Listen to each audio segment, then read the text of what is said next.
अस्सलाम वालेकुम। Engineer Usman BCC engineer के प्लेटफार्म से आपकी खिदमत में मुखातब हूँ।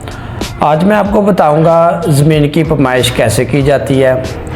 ज़मीन की खरीदो फरोख्त करते वक्त मरला इस्तेमाल किया जाता है। वो मरला क्या चीज़ है, कितनी सरसाई से मिलके मरला बनता है, कितने मरले से मिलके एक कनाल, एक एकड़ और एक बीघा ज़मीन बनती है, एक सरसाई में कितने फिट होते हैं और ये इन सब की जो पैमाइश है वो कैसे की जाती है।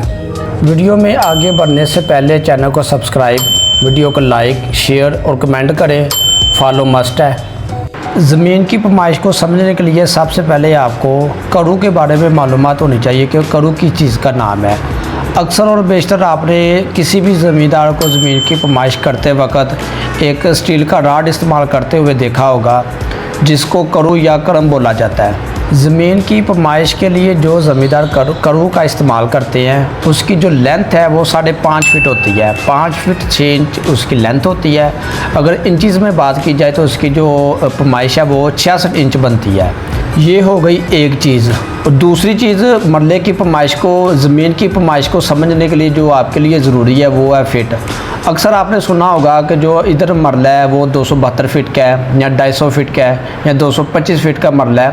तो वो जो फिट बोला जाता है वो रनिंग फिट नहीं है कि एक मरला उसकी पैमाइश है और इतने फिट वो लंबा है।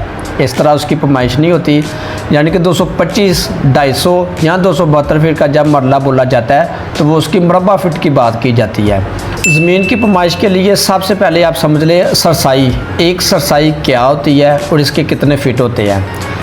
जब आप एक करू को लंबाई और चौड़ाई, यानी कि लंबाई उसकी एक करू और एक करू उसकी चौड़ाई करेंगे, 5.5 एक हो जाएगा एक साइड और दूसरी साइड भी 5.5 हो जाएगी। इसको आपस में मल्टीप्लाई करेंगे तो हमारे पास आंसर आएगा 30.25, यानी कि एक सरसाई के अंदर 30.25 फिट होते हैं। ये तो हो गया एक सरसाई। और जब 9 सरसाई इकट्ठी होंगी तो एक मरला बनेगा, यानी कि 3 करू लंबाई, 3 करू चौड़ाई, इसको आपस में मल्टीप्लाई करेंगे तो एक मरला बनेगा। 3 करू अगर लंबाई हो तो इनको प्लस करेंगे तो जवाब आएगा 16.5 फीट।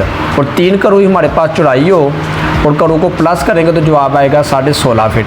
16.5 को 16.5 के साथ मल्टीप्लाई करेंगे तो हमारे पास आंसर आ जाएगा 272.25, यानी कि 272.25 मुरब्बा फिट।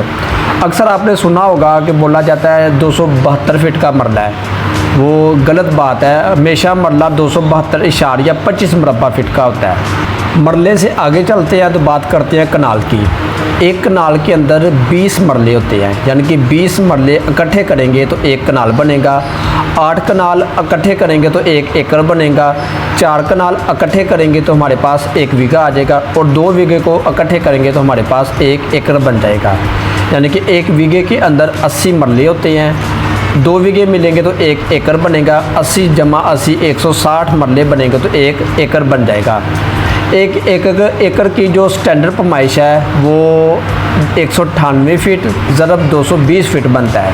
या इस वीडियो में मैंने आपको सिर्फ सरसाई और मरले की समझाने की कोशिश की है कि इसके कितने फिट होते हैं। अक्सर ज़्यादातर ज़मींदारों को इस बात के बारे में इल्म ही नहीं है कि एक सरसाई के अंदर कितने फिट होते हैं और एक मरले के अंदर जो बेसिक सही फिट हैं वो कितने बनते हैं। हर ज़मींदार यही बोलता है कि 272 फीट का एक मरला होता है, जो कि बिल्कुल गलत बात है। 272.25 फीट का एक मरला होता है। इसके आगे जो दूसरी मालूमात है, एक एकड़ के अंदर कितने कनाल हैं, कितने मरले हैं, कितने बीघे हैं, ये सारी बेसिक मालूमात है। ठीक है, ये हर ज़मींदार को पता होता है कितने कनाल हैं, कितने बीघे हैं और कितने मरले हैं। बेसिक चीज़ जो मैंने आपको समझाने की कोशिश की है कि सरसाई होती क्या है और एक सरसाई के जो ओरिजिनल फिट हैं वो कितने हैं और एक मरले के जो ओरिजिनल फिट है वो कितने हैं और एक मरला बनता कैसे है।